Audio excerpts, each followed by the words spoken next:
भी किया है।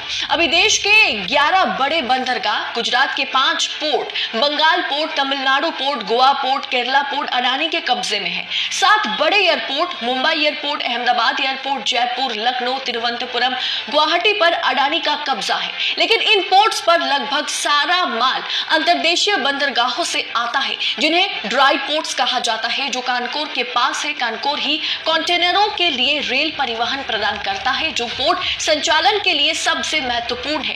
दरअसल कानकोर इंडिया यानी कि कंटेनर कॉर्पोरेशन ऑफ इंडिया, जिसे भारत सरकार में सबसे मुनाफे की कंपनी माना जाता है, जो रेलवे से जुड़ा पीएसयू है, उसका गठन 1988 में 83 करोड़ की लागत से कंपनी एक्ट के तहत हुआ था और आज इस कंपनी की नेट वैल्यू है 32,000 करोड़। कानकोर से डायरेक्ट इनडायरेक्ट रूप में 10 लाख लोग जुड़े हुए हैं।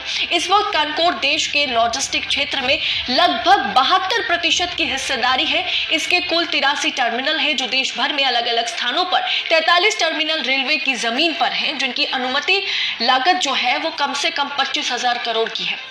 भारत में केवल कानकोर ही सामुद्रिक व्यापारियों को रेल मार्ग से कनेक्ट कराया। इसके लिए रेल और पोर्ट अडानी के हाथ में है और बीच में कानकोर को भी अडानी खरीदने जा रहे हैं और मोदी सरकार उसे पूरा सहयोग कर रही है।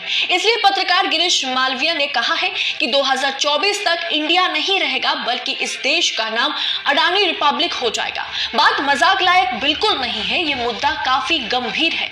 सिर्फ एक पूंजीपति को बढ़ावा देना देश को और ज्यादा इकोनॉमिक क्राइसिस में डाल रहा है।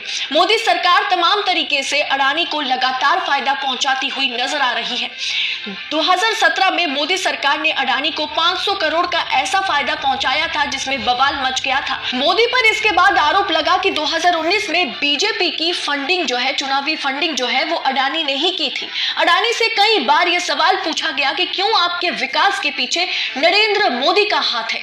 मोदी जी ने सबका साथ, सबका विकास, सबका विश्वास का नारा दिया था, जबकि हकीकत में सिर्फ एक शख्स का ही हुआ विकास। देश की संपत्तियां जिस तरह से प्राइवेट हाथों में सौंपा जा रहा है, खासकर अडानी अंबानी में भी सबसे ज्यादा अडानी को बेचा जा रहा है और वो भी कम इंटरेस्ट पर लीज भी दिया जा रहा है। उससे नुकसान किसका हो रहा है? देश का हो रहा है। मीडिया भी मोदी जी के इस निजीकरण पर अपना मुंह नहीं खोलती, सरकार से सवाल नहीं पूछती। इंदिरा गांधी और पुरानी सरकारें राष्ट्रीयकरण में अपना पूरा कार्यकाल बिताया और मोदी जी वो सबको बेचने में अपना पूरा कार्यकाल बिता रहे हैं। इस पूरे विषय को आप किस तरह से देखते हैं? आपकी राय क्या है? कानकोर को जिस तरह से अडानी टेक ओवर करने जा रहे हैं, उसे आप किस तरह से देखते हैं? कमेंट कर अपनी राय हमारे साथ जरूर शेयर करें।